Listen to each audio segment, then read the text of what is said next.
अस्सलाम वालेकुम। वालेकुम अस्सलाम। जी भाई मुजम्मिल, क्या हाल है? अल्लाह का शुक्र है, अपना क्या हाल है? अल्हम्दुलिल्लाह। जी भाई, कहाँ हैं बाकी लोग? मॉर्निंग वाले सेशन में मैसेज पहुंचा? सर मैसेज पहुंच भेज दिया उनको, वो आ रहे हैं। चलें ठीक है जी, तो मैं भी आपको 3 से 4 मिनट बाद ज्वाइन करता हूँ। मैं थोड़ा सा ब्रेक करता हूँ। जी सर, ठीक ठीक है, है। ये सेशन ऑन ही है, लोग ज्वाइन करते हैं। तो मैं 4-5 मिनट में ज्वाइन करता जी सर। हूँ। ओके।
हेलो सर, अस्सलाम वालेकुम।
जी जनाब, तो स्टार्ट कर रहे हैं। जी सर। ओके जी। ओके जी, तो हमने मार्केटिंग मिक्स जो है प्रीवियस सेशंस तक कंप्लीट कर लिया है। उसके आपको रिकॉर्डिंग्स भी एलएमएस पे आ गई हैं और स्लाइड्स भी आ गई हैं। Ethical considerations of pharmaceutical marketing हम स्टार्ट कर रहे हैं आज। इसमें हम पहले कंपैरिजन देखेंगे फार्मास्यूटिकल मार्केटिंग का वर्सेस कंज्यूमर मार्केटिंग, और फिर जो ethical considerations हैं, we will study these considerations according to IFPMA code of practice.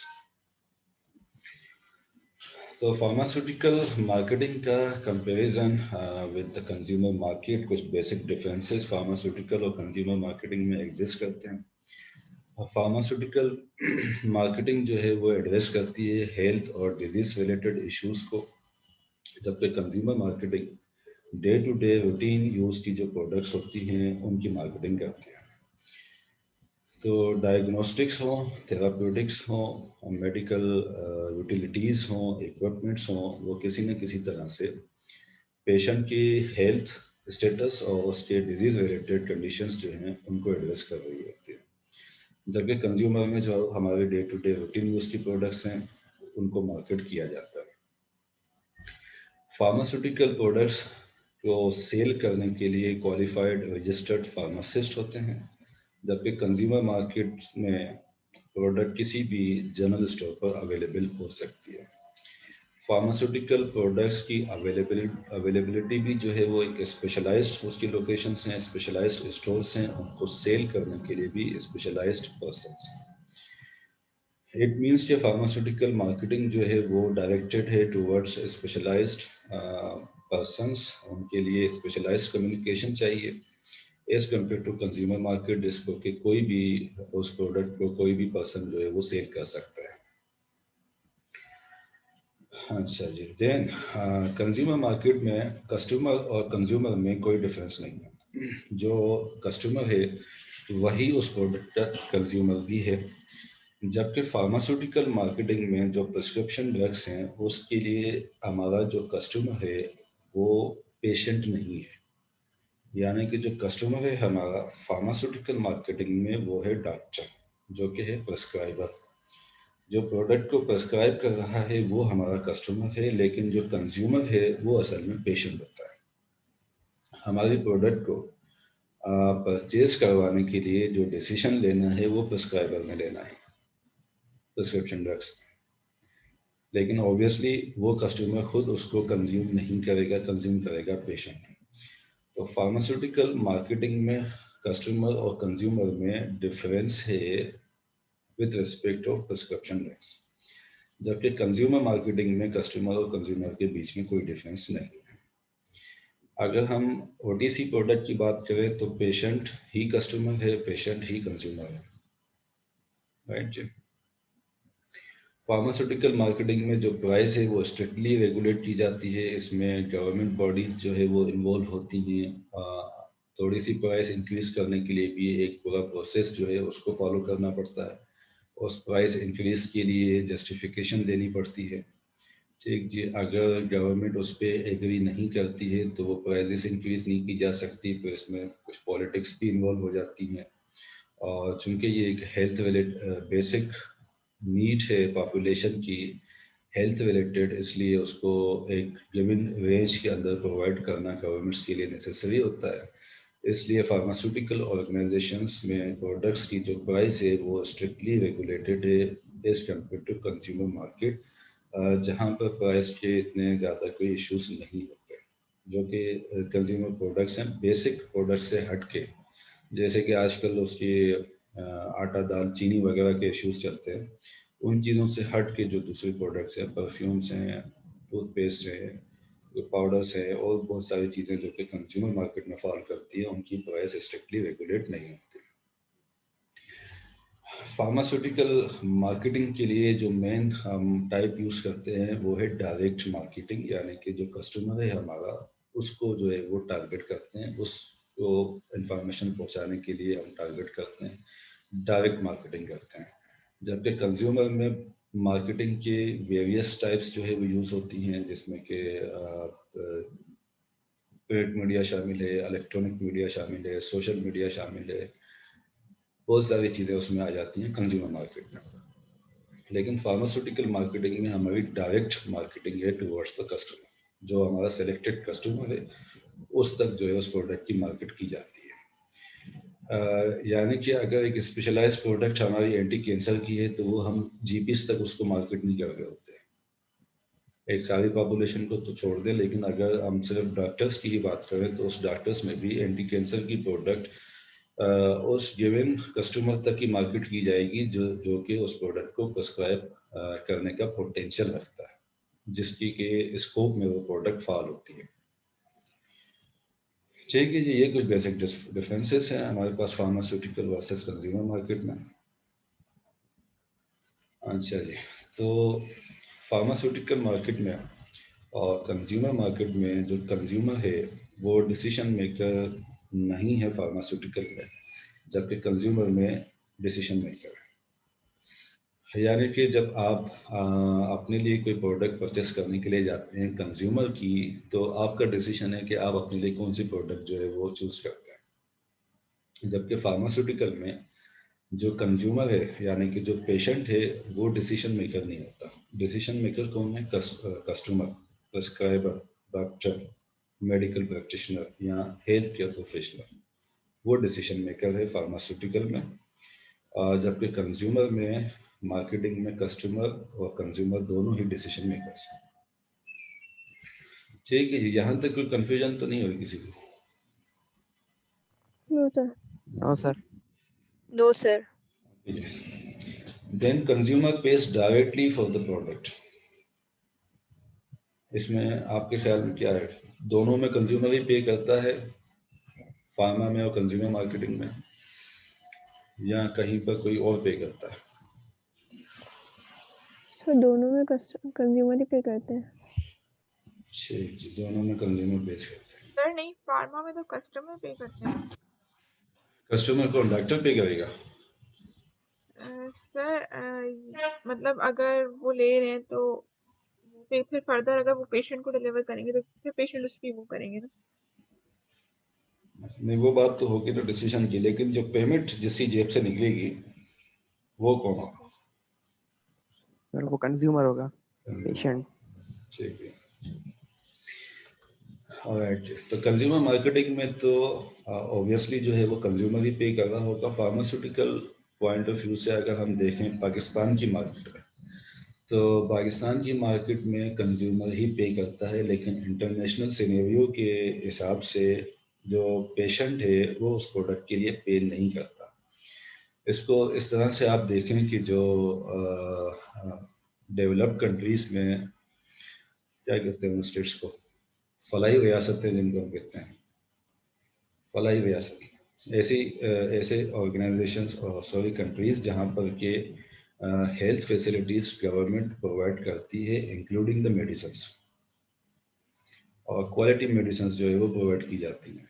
जैसे कि एक आपको अगर आप अपने पॉकेट से परचेज कर रहे हैं तो जो क्वालिटी आपको मिलती है वही अगर आप गवर्नमेंट हॉस्पिटल से जाके मेडिसिन लेते हैं जो आपको free of cost government provide करती है, वो भी उसी क्वालिटी की मेडिकेशंस होती हैं मोर और लेस। इसकी एक और एग्जांपल आप इस तरह से देख सकते हैं कि अगर आप किसी ऑर्गेनाइजेशन के एम्प्लॉय हैं, ऐसी ऑर्गेनाइजेशन के जो कि आपको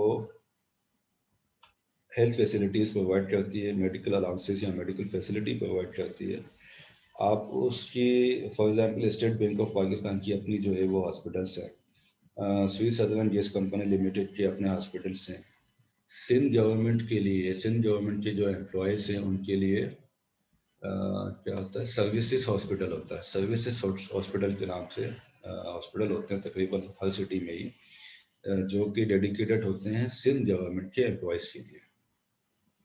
अब जब आप किसी एक ऐसे ऑर्गेनाइजेशन के एम्प्लॉय हैं, आप उस ऑर्गेनाइजेशन की हेल्थ फैसिलिटीज को यूज़ करते हुए आप अपना चेकअप कराते हैं इंक्लूडिंग ओपीडीज। उस ओपीडी में भी जो आपको प्रोडक्ट प्रिस्क्राइब की जाती हैं वो प्रोडक्ट्स आपको वही ऑर्गेनाइजेशन प्रोवाइड कर देती है। इट मीन्स कि यहाँ पर फिर आप एज अ कंज्यूमर उसको पे नहीं कर रहे होंगे, बल्कि ऑर्गेनाइजेशन उसको पे कर रही होगी। यानी कि थर्ड पार्टी यहाँ पर एज अ पेयर आ जाएगी। कस्टमर तो दोनों सूरतों में पे नहीं करेगा। फार्मास्यूटिकल में जो फार्मास्यूटिकल मार्केटिंग का जो कस्टमर है यानी कि प्रिस्क्राइबर, वो दोनों सूरतों में पे नहीं करेगा। या तो कंज्यूमर पे करेगा या फिर कोई थर्ड पार्टी पे करेगी, ईदर गवर्नमेंट या एम्प्लॉय। सही है। ओके। देन जी प्रोडक्ट ब्रांड लॉयल्टी किस में ज्यादा होगी और किस में कम हो सकती है? फार्मा में ज्यादा हो सकती है और कंज्यूमर में हो सकती है कम हो। ठीक जी, तो हायर साइड पे है फार्मा में प्रोडक्ट ब्रांड लॉयल्टी। अगर एक ब्रांड पे आप चल रहे हैं तो किसी पेशेंट को उस ब्रांड से स्विच करवाना कंपैरेटिवली बहुत मुश्किल होता है as compare to consumer. Consumer में जहां आपको कहीं कोई दूसरी प्रोडक्ट अच्छी लगी है, आप उस पर स्विच हो जाते हैं, इजीली स्विच हो जाते हैं।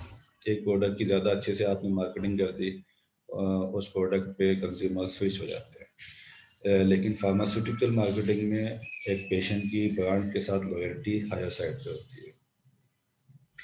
एथिकल रिस्पॉन्सिबिलिटीज हायर है फार्मास्यूटिकल मार्केटिंग में, क्योंकि पेशेंट्स इन्वॉल्व होते हैं, पेशेंट्स की जो हेल्थ कंडीशंस हैं, डिजीज स्टेटस है, वो इन्वॉल्व होते हैं, इसलिए एथिकल रिस्पॉन्सिबिलिटीज ज़्यादा हैं फार्मा में।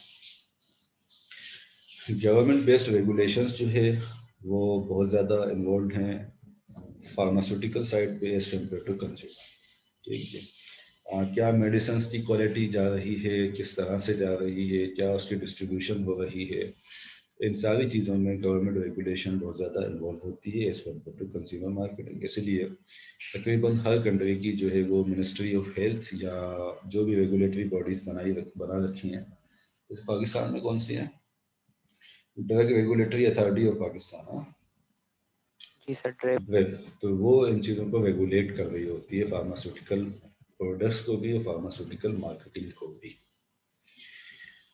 देन जी लायबिलिटी कंसिडरेशंस किस में ज़्यादा होंगे?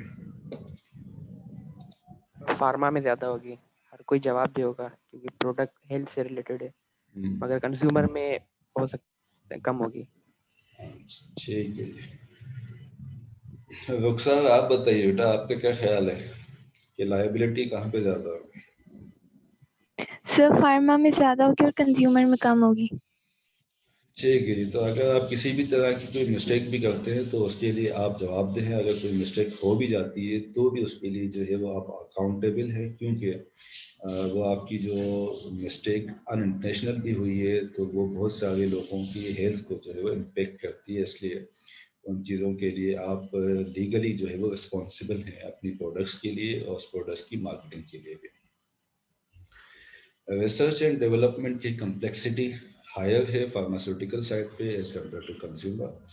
और फार्मास्यूटिकल प्रोडक्ट्स की डेवलपमेंट में ह्यूमन बींग्स की involvement as a research subject necessary है, उसके बगैर फार्मास्यूटिकल प्रोडक्ट मार्केट में आ ही नहीं सकती। ठीक है, जबकि कंज्यूमर में इस तरह की कोई चीज़ ज़्यादातर इन्वॉल्व नहीं होती, डिपेंड करता है कि उसकी नेचर क्या है। ठीक जी, तो R&D कॉस्ट भी यकीनन जो है वो फार्मास्यूटिकल साइड पे ज़्यादा है कॉस्ट उसकी। इसी वजह से जो इनोवेटिव प्रोडक्ट्स होती हैं उनमें R&D की कॉस्ट भी शामिल की जाती है उस प्रोडक्ट की प्राइस में। ओके जी, देन प्राइस सेंसिटिविटी कहाँ ज़्यादा होगी भाई? जवेद या न्याज? जी सर। सर प्राइस सेंसिटिविटी की अगर बात करें तो मेरे ख्याल से फार्मा में ज़्यादा होनी चाहिए प्राइस सेंसिटिविटी, क्योंकि रेगुलेशंस जो है आपके ड्रग्स वगैरह पे लग रही होती हैं, उसकी आपकी क्वालिटी से लेके प्राइस तक की सब चीज़ की रेगुलेशन हो रही होती है, तो प्राइस सेंसिटिविटी फार्मा में ज़्यादा होती है अकॉर्डिंग टू मी। अच्छा, अब देखें, अगर आप एक फार्मास्यूटिकल प्रोडक्ट यूज़ कर रहे हैं, 500 रुपीज़ आपको वीकली उसकी थेरापी पड़ती है, उसकी प्राइस अब चलेगी 750 रुपीज़ पे। ठीक है जी। और एक आप जो है वो कंज्यूमर प्रोडक्ट यूज़ करते हैं जिसकी प्राइस 500 है, और उसकी प्राइस भी चलेगी 750 रुपीज़ पे। तो दोनों में से कौन सी प्रोडक्ट छोड़ देंगे आप? सर कंज्यूमर प्रोडक्ट में आप डिफरेंट ब्रांड स्विच कर सकते हैं। फार्मा में अगर आप एक ब्रांड यूज़ कर रहे हैं और अगर वो आपकी मतलब आपकी कंडीशन को देखते हुए प्रिस्क्राइब किया गया है तो आपको वो स्विच करना डिफ़िकल्ट होगा एज़ कम्पेयर टू कंज्यूमर। ठीक, तो इसका मतलब ये हुआ कि फार्मा में प्राइस सेंसिटिविटी लोअर है, कंज्यूमर में हायर है। Okay sir. कंज्यूमर में अगर आपकी प्रोडक्ट की प्राइस जो है वो वेरी कर गई तो आपके लिए बहुत आसान है दूसरी प्रोडक्ट पे स्विच कर जाना। ठीक है। लेकिन फार्मा में अगर प्राइस इंक्रीज भी होती है, वेरी भी कर जाती है, तो आप चाहे कितने गले शिकवे कर लें लेकिन प्रोडक्ट से आप हटेंगे नहीं, क्योंकि वो आपकी एक ऐसी नीड है पेशेंट की जिसको कि वो छोड़ नहीं सकता। सही। ठीक है ना। तो प्राइस सेंसिटिविटी लोअर है फार्मा साइड पे एज कम्पेयर टू कंज्यूमर। हाँ, जब हम उसको गवर्नमेंट इन्वॉल्वमेंट की तरफ, रेगुलेशन की तरफ बात करते हैं तो यकीनन वो हायर है, प्राइस कंट्रोल करती है गवर्नमेंट। लेकिन अगर गवर्नमेंट को भी आप अपने साथ मिला के प्राइस इंक्रीज करवा दें तो पेशेंट्स बेचारे क्या करेंगे? सही है ना। चलिए, तो यहाँ तक हमने कंप्लीट कर दिए कुछ basic differences pharma versus consumer के। तो कोई सवाल है किसी का यहाँ तक? No sir. तो अब आइए जी, IFPA में, international federation of pharmaceutical manufacturers association, इस एसोसिएशन में जितने भी मल्टीनेशनल ऑर्गेनाइजेशंस हैं, पर्टिकुलरली जो कि यूरोपियन बेस्ड हैं, डेवलप्ड कंट्रीज बेस्ड जो फार्मास्यूटिकल ऑर्गेनाइजेशंस हैं, वो इस ऑर्गेनाइजेशन के डायरेक्ट मेंबर्स हैं। इसके अलावा एक और भी है, यूरोपियन फार्मास्यूटिकल मैन्युफैक्चरर एसोसिएशन भी, वो भी एक एसोसिएशन है। तो ऑर्गेनाइजेशंस जो है वो या तो डायरेक्टली इसकी मेंबर एसोसिएशन हो सकते हैं या फिर किसी और एसोसिएशन के थ्रू। फॉर एग्जांपल, किसी कंट्री की अपनी एक लोकल एसोसिएशन बनी हुई है, एज एन ऑर्गेनाइजेशन हम उस एसोसिएशन के मेंबर हो सकते हैं। For example, Pakistan pharmaceutical manufacturer association के हम जो है वो मेंबर हों और Pakistan pharmaceutical manufacturer association itself member association हो IFPMA की या EPMA की। राइट जी। तो मल्टीनेशनल ऑर्गेनाइजेशंस जितनी भी हैं वो इस कोड ऑफ प्रैक्टिस को जो है वो लाजमी इंटरनेशनल गाइडलाइंस को फॉलो करती हैं। और जो लोकल कंपनीज हैं, अगर वो किसी ऐसी एसोसिएशन की मेंबर हैं जो कि इस ऑर्गेनाइजेशन से अटैच्ड हो, तो वो भी बाउंड हैं इन प्रैक्टिसेस को फॉलो करने के लिए। तो ये अटैच किया गया था, आपको मैंने कल बताया था ये रीड करने के लिए ना। तो किसी ने देखा ये गाइडेंस देखी किसी? सर देखिए। अच्छा, क्या क्या आपको समझ में आया कुछ? सर प्रेम्बल देखा, स्कोप देखे, और इसके अंदर कुछ बिल्डिंग कल्चर और ट्रस्ट है जिसके अंदर केयर, फेयरनेस, रेस्पेक्ट और ऑनेस्टी और केयर, ये चीजें देखी। और स्टैंडर्ड्स देखे प्रमोशनल के, प्रमोशनल मटेरियल्स के, आर्टिकल्स लिखे हुए, कोई चीज, इलेक्ट्रॉनिक मटेरियल्स, इंटरेक्शंस कैसे करेंगे हेल्थ केयर प्रोफेशनल के साथ। ठीक है, ठीक जी। और किसी ने देखे? यस सर, इसमें जो है ना एथिक्स होते हैं, इसमें डिटेल में एथिक्स बताए हुए होते हैं कि आपको किस किस तरह से जो है अपनी ड्रग और जो भी आपकी प्रोडक्ट है उसको कंज्यूमर तक पहुंचाना है, किस तरह से आपको उसको मार्केट कर सकते हैं आप, ठीक है, किस तरह से कम्युनिकेट करना है कंज्यूमर्स के साथ। सही सही, बिल्कुल ठीक है। तो उसमें आपने देखा होगा कि बहुत सारी चीज़ें जो है उसमें शामिल हैं। हम यहाँ पर कुछ चीज़ें जो है वो रिव्यू करेंगे, कुछ जो ज़्यादा इम्पोर्टेंट है उनको देखेंगे। पहले कुछ डेफिनेशन फार्मास्यूटिकल प्रोडक्ट, वो सारी फार्मास्यूटिकल या बायोलॉजिकल प्रोडक्ट्स, फार्मास्यूटिकल और बायोलॉजिकल प्रोडक्ट्स, चाहे वो उनका स्टेटस जो है वो पेटेंट स्टेटस पे हो या जेनरिक स्टेटस पे हो, पेटेंट एक्सपायर हुआ हो, और चाहे वो ब्रांडेड हो या ब्रांडेड ना हो, दोनों सूरतों में ये प्रोडक्ट्स फार्मास्यूटिकल और बायोलॉजिकल, जो कि यूज़ की जाए on the prescription under the supervision of an HCP, health care professional की रिकमेंडेशन पर, उसके प्रिस्क्रिप्शन पर या उसके सुपरविजन में जो भी फार्मास्यूटिकल और बायोलॉजिकल प्रोडक्ट, चाहे वो पेटेंट हो या चाहे वो पेटेंट ना हो, ब्रांडेड हो या ब्रांडेड ना हो, जो कि हेल्थ केयर प्रोफेशनल की प्रिस्क्रिप्शन पर, उसके रिकमेंडेशन पर या उसकी सुपरविजन में यूज़ की जाएगी with the purpose of diagnosis, treatment and prevention of disease in humans, वो सारी आएगी फार्मास्यूटिकल प्रोडक्ट की डेफिनेशन में अकॉर्डिंग टू IFPA। और ये प्रोडक्ट किसी भी तरह से अफेक्ट करेगी स्ट्रक्चर और function of human body, structure और फंक्शन ऑफ ह्यूमन बॉडी। ठीक है जी, तो ये तकरीबन वही डेफिनेशन है जो आपने पहले भी बहुत सी जगह पर पढ़ रखी होगी, जैसे कि WHO की जो डेफिनेशन है ड्रग की, तकरीबन उसी से मिलती जुलती ये भी डेफिनेशन है। ठीक जी। Then promotion, promotion means any activity, जो भी एक्टिविटी ऑर्गेनाइजेशन या मेंबर कंपनी अंडरटेक करेगी, यानी कि खुद से कंडक्ट करेगी, अपने लिए करेगी या ऑर्गेनाइज करेगी या उस एक्टिविटी को स्पॉन्सर करेगी। हर वो एक्टिविटी जिसे कि मेंबर कंपनी अंडरटेक करेगी, ऑर्गेनाइज करेगी या स्पॉन्सर करेगी, और ये activity will be directed at healthcare professionals to promote the prescription। ये एक्टिविटी इन्फ्लुएंस करेगी या डायरेक्ट होगी towards the health care professional, ताकि प्रिस्क्रिप्शन को प्रमोट किया जा सके, प्रिस्क्रिप्शन को, रिकमेंडेशन को, सप्लाई, एडमिनिस्ट्रेशन या कंजप्शन ऑफ फार्मास्यूटिकल प्रोडक्ट्स। ठीक है जी। तो क्या चीज़ हो गई, हर वो एक्टिविटी हो गई जिसे ऑर्गेनाइजेशन अपने लिए कंडक्ट करे, उस एक्टिविटी को ऑर्गेनाइज करे या स्पॉन्सर करे, ताकि वो एक्टिविटी इन्फ्लुएंस करे हेल्थ केयर प्रोफेशनल को, ताकि प्रोडक्ट की, फार्मास्यूटिकल प्रोडक्ट की प्रिस्क्रिप्शन, रिकमेंडेशन, सप्लाई, एडमिनिस्ट्रेशन या कंजप्शन जो है वो प्रमोट हो सके, इंक्रीज हो सके। और ये एक्टिविटी किसी भी मेथड के थ्रू की जाए, कम्युनिकेशन का कोई भी मेथड यूटिलाइज करते हुए की जाए, चाहे वो सेमिनार हो, कॉन्फ्रेंस हो, वेबिनार हो या साइंटिफिक मीटिंग हो, छोटे इवेंट्स हो, किसी भी तरह की कोई भी चीज़ हो, एडवर्टाइजमेंट हो, सोशल मीडिया पे एडवर्टाइजमेंट हो, किसी भी तरह से जो एक्टिविटी ऑर्गेनाइजेशन खुद करे, स्पॉन्सर करे, ऑर्गेनाइज करे, ताकि हेल्थ केयर प्रोफेशनल जो प्रोडक्ट प्रिस्क्राइब करें, फार्मास्यूटिकल प्रोडक्ट, उनकी रिकमेंडेशन इंक्रीज हो सके। ठीक है, ये आएगी प्रमोशन की डेफिनेशन।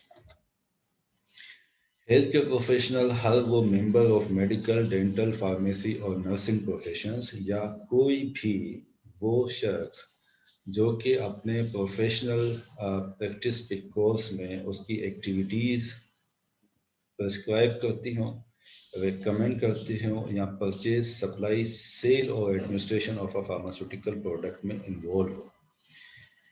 यानी कि एक तो मेडिकल प्रोफेशनल आ गया, डेंटल आ गया, फार्मासिस्ट आ गया और नर्सिंग प्रोफेशंस वाले, और अगर इसके अलावा भी कोई ऐसा शख्स है जो कि अपने प्रोफेशनल एक्टिविटी के तौर पर फार्मास्यूटिकल प्रोडक्ट को प्रिस्क्राइब कर सके, रिकमेंड कर सके या परचेज, सप्लाई, सेल और एडमिनिस्ट्रेशन में रोल प्ले कर सके, वो कहलाएगा health care professional according to IFPMA की डेफिनेशन।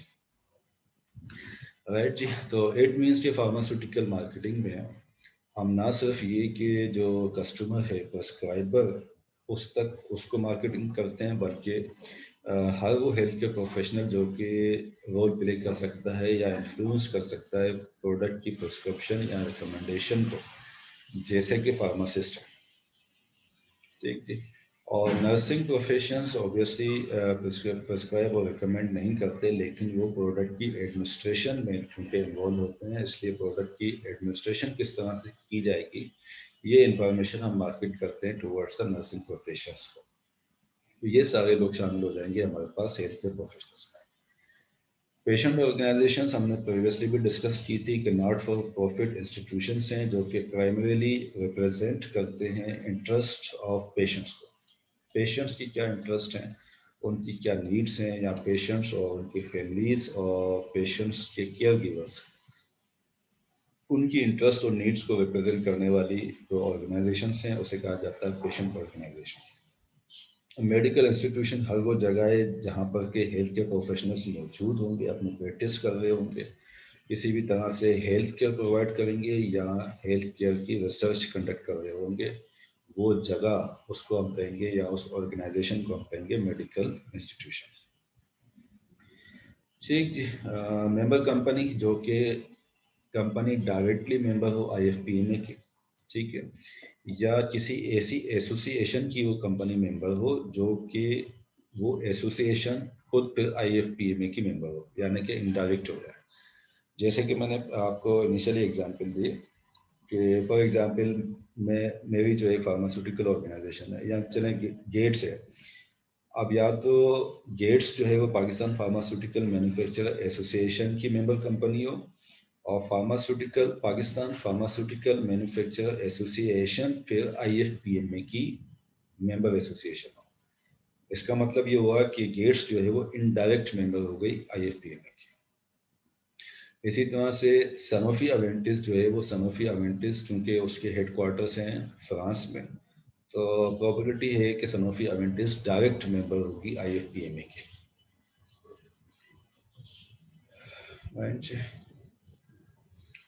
अच्छा जी। Company can refer to national companies और and of the world wide parent company, यानी कि मल्टीनेशनल कंपनी या लोकल कंपनी, नेशनल कंपनी, दोनों कंपनी के क्राइटेरिया में आ जाएंगे।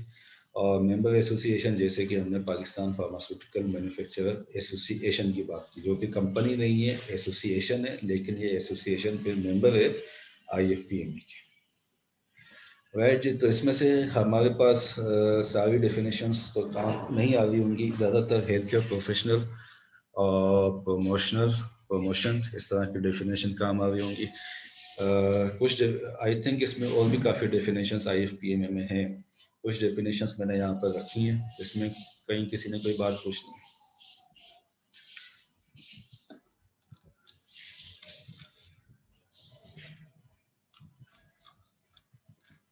जी भाई युसरा सलीम, डेफिनेशंस में कोई प्रॉब्लम तो नहीं है?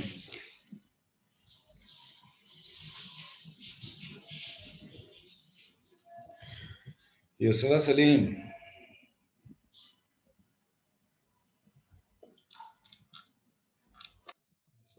अलीबा बानो भाई, डेफिनेशंस ओके हैं सब?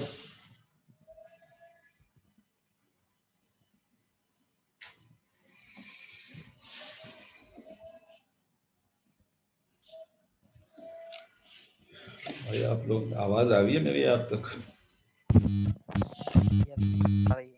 Yes sir. ठीक। तो डेफिनेशन सब ओके हैं, कोई कहीं कोई प्रॉब्लम तो नहीं है? Yes sir. Okay okay sir, okay. चलें जी, तो आगे चलते हैं। बेसिस ऑफ इंटरेक्शंस जो मेंबर कंपनीज, यानी कि मेंबर कंपनीज से विभिन्न के फार्मास्यूटिकल ऑर्गेनाइजेशंस ऑब्वियसली ना, तो मेंबर कंपनीज का जो रिलेशनशिप है विद हेल्थ केयर प्रोफेशनल्स या कोई और भी स्टेक होल्डर्स, ये स्टेक होल्डर्स पर हमने पढ़ने हमारे नेक्स्ट सेशंस में। हेल्थ केयर प्रोफेशनल्स से जो रिलेशनशिप होगा कंपनीज का, जो इंटरेक्शन होगा, जो मार्केटिंग होगी, जो रिलेशनशिप डेवलपमेंट होगी, उसका जो बेसिस होनी चाहिए वो बेनिफिट ऑफ पेशेंट्स होना चाहिए।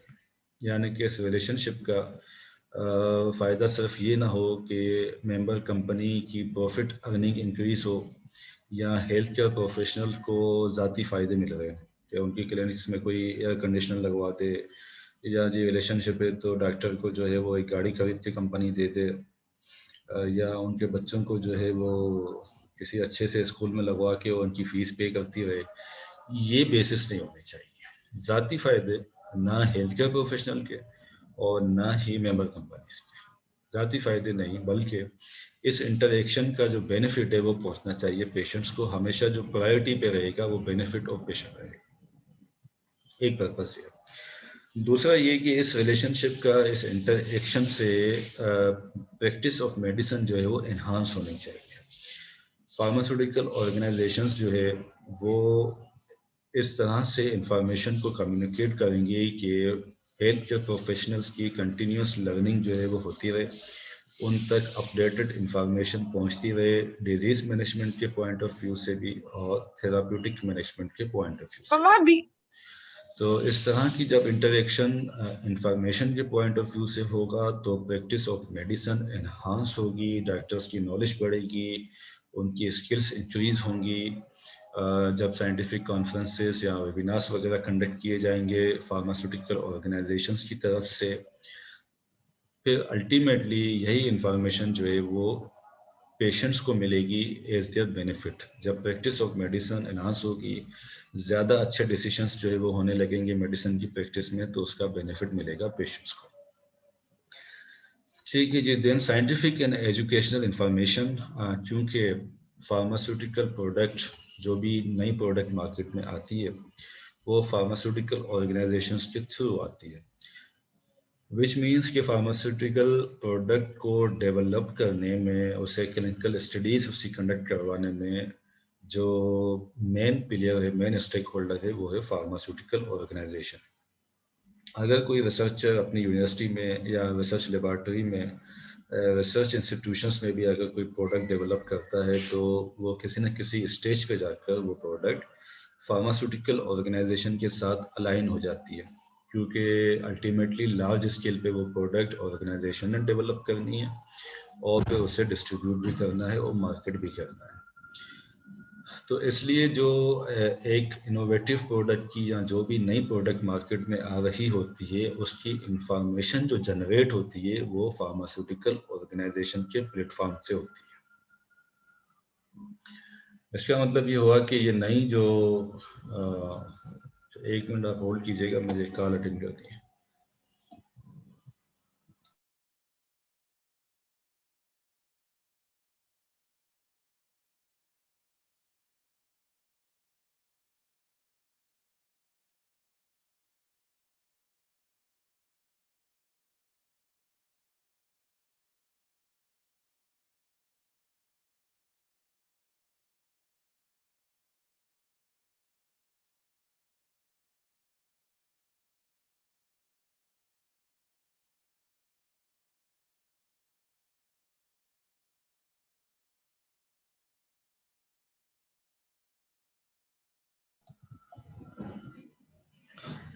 जी भाई, तो क्या बात हम कर रहे थे कि जो इंफॉर्मेशन जनरेट होती है न्यू फार्मास्यूटिकल प्रोडक्ट की, जो प्रोडक्ट मार्केट में आ रही होती है, उसके डायग्नोस्टिक पॉइंट ऑफ व्यू से, उसके थेराप्यूटिक मैनेजमेंट के पॉइंट ऑफ व्यू से, क्या उसका डोज रखा जाएगा, मैक्सिमम डोज क्या है, मिनिमम डोज क्या है, उसकी फार्माकोकाइनेटिक्स क्या है, उसकी फार्माकोडायनेमिक्स क्या है, किस तरह के पेशेंट्स में ये प्रोडक्ट जाएगी, किस एज ग्रुप्स में जाएगी, किस तरह के ड्रग इंटरेक्शंस हैं, किस तरह के साइड इफेक्ट्स हैं, और किस तरह के बेनिफिट्स पेशेंट्स को मिल रहे होंगे, ये सारी इंफॉर्मेशन जनरेट होती है फार्मास्यूटिकल ऑर्गेनाइजेशन के प्लेटफॉर्म से, जो कि इनोवेटिव फार्मास्यूटिकल प्रोडक्ट्स बनाते हैं, रिसर्च करते हैं।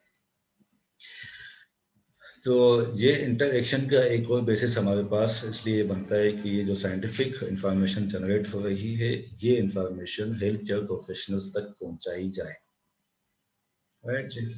और इसके अलावा अगर कोई मेडिकल रिसर्च कोई कंडक्ट कर रहा है या मेडिकल एजुकेशन है, जैसे कि कॉन्फ्रेंसेस वगैरह हैं, तो उनको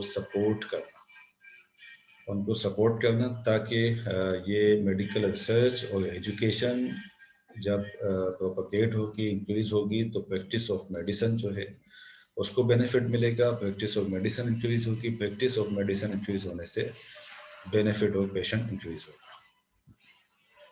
ठीक है जी। अच्छा जी, तो ये आपको क्या मैसेज दे रही है ये picture? Shahid,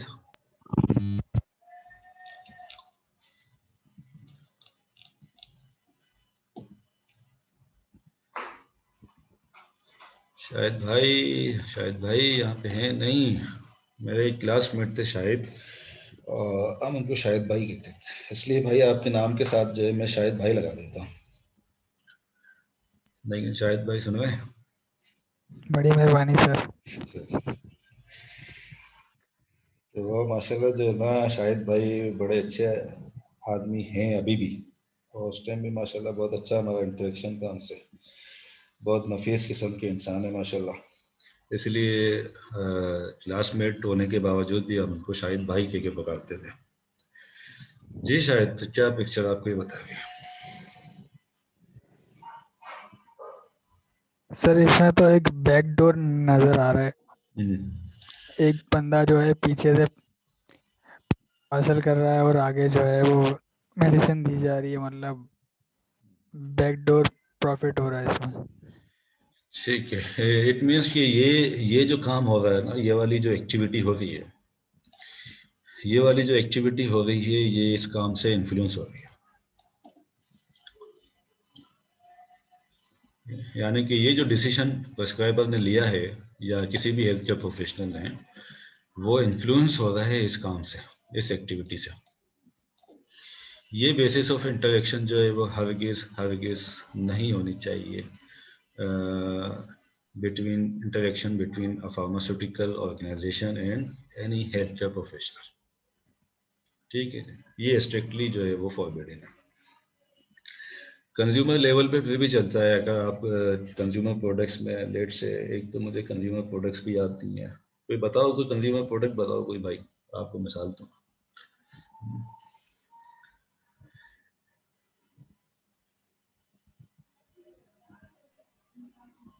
fair and lovely season चल रहा है क्या फेयर एंड लवली का? अच्छा जी, ठीक है, फेयर एंड लवली हो गई, एक स्किन वाइटनिंग क्रीम हो गई, और दूसरी स्किन वाइटनिंग क्रीम किसकी है? गार्नियर की है। चलें, गार्नियर को हम सपोज कर देते हैं। अब एक कंज्यूमर की जो एक शॉप है, उस शॉप पे आप जाके कहें कि जी उसने फेयर एंड लवली भी रखी हुई है और उसने गार्नियर की प्रोडक्ट्स भी रखी हुई है स्किन वाइटनिंग की। आप उससे जाके ये कहेंगे जी आपके पास जब कोई कस्टमर फेयर एंड लवली मांगने के लिए आए ना, तो आप उसको एम्फेसिस करें कि वो गार्नियर की प्रोडक्ट लेके जाए। या अगर जब भी वो स्किन वाइटनिंग प्रोडक्ट आपसे मांगे तो आप उससे कहें कि जी फेयर एंड लवली तो है ही नहीं, आती ही नहीं है, आप ऐसा करें गार्नियर लेके जाए।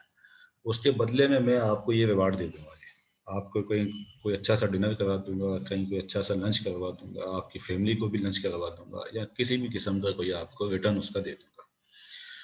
वहाँ पर तो ये चलें फिर भी चल जाएगा, लेकिन यहाँ पर जो हमारी जो फार्मास्यूटिकल और हेल्थ केयर प्रोफेशनल का इंटरेक्शन है, उस पे ये 0% टॉलरेंस है इस काम की। ठीक है। अच्छा जी, देन ट्रांसपेरेंसी ऑफ प्रमोशन। जो प्रमोशनल मटेरियल हमने प्रीवियस सेशन तक कुछ प्रमोशनल मटेरियल देखे थे, चाहे वो प्रिंटेड फॉर्म में हो या इलेक्ट्रॉनिक फॉर्म में हो, उस फार्मास्यूटिकल प्रमोशनल मटेरियल को या उस प्रमोशनल इंफॉर्मेशन को स्पॉन्सर करने वाले का नाम क्लियरली मेंशन होना चाहिए। क्लियरली मेंशन होना चाहिए कि इस प्रमोशनल इंफॉर्मेशन को स्पॉन्सर कौन कर रहा है, किसके प्लेटफॉर्म से ये काम हो रहा है, चाहे वो सोशल मीडिया हो या प्रिंट मटेरियल हो या किसी भी तरह से हो। इलेक्ट्रॉनिक जो हमने आईपैड का एक देखा था कल के सेशन में, डिटेलिंग के दौरान जो आईपैड की एक एग्जांपल हमने देखी थी इलेक्ट्रॉनिक डिटेलिंग की, किसी भी तरह का जो भी प्रमोशनल मटेरियल हो उस पर क्लियरली मेंशन होगा उसके स्पॉन्सर का नाम। यानी कि 90% केसेस में फार्मास्यूटिकल ऑर्गेनाइजेशन जो कि मैन्युफैक्चर भी कर रही होगी उसे और मार्केट भी कर रही होगी, और अगर थर्ड पार्टी मैन्युफैक्चरिंग है तो जो मार्केट करने वाला है उसका नाम लाजमी होगा उसमें। कुछ ऐसी आपने प्रोडक्ट देखी होंगी जिस पर कि मैन्युफैक्चरिंग किसी और की लिखी हुई होगी और मार्केटेड बाय कोई और होगा। पर्टिकुलरली इंपोर्टेड जो प्रोडक्ट्स हैं, इंपोर्ट होके आ रही होती हैं हेल्थ सप्लीमेंट्स में, उसमें जो मैन्युफैक्चरर है, फॉर एग्जांपल इंग्लैंड का मैन्युफैक्चरर है, तो उसका नाम और एड्रेस लिखा हुआ होगा और उससे पहले मार्केटेड बाय लिखा होगा कि मार्केट पाकिस्तान में कौन उसको कर रहा है। अच्छा जी, देन ये promotion should not be disguised. किसी भी तरह की इंफॉर्मेशन डिस्गाइज्ड जो है वो नहीं होनी चाहिए। यानी कि एक एक्टिविटी हम खुद कर रहे हैं और उसको डिस्गाइज किसी और के नाम से कर दें, या अगर हम कोई ऐसी एक्टिविटी कर रहे हों जो कि एथिकली फॉरबिडन है तो उसको ऑब्वियसली फिर हम डिस्गाइज भी करना चाहेंगे कि ताकि हम पकड़े ना जाएं। इस तरह की चीज़ें जो है वो अलाउ नहीं है। प्रमोशन बिल्कुल ट्रांसपेरेंट होना चाहिए, जो भी इसको कंडक्ट कर रहा है उस प्रमोशन को उस कंडक्ट करने वाले का नाम इंक्लूडिंग एड्रेस जो है वो क्लियरली मेंशन होना चाहिए। अच्छा जी, pre approval communications and off label use. तो ऑफ लेबल यूज क्या है?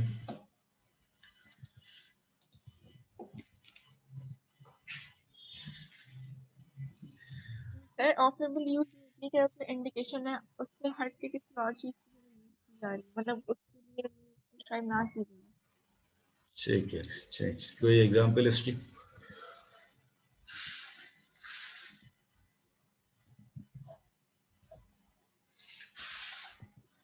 जैसे मेटफॉर्मिन लोग यूज करते हैं वेट रिड्यूस करने के लिए।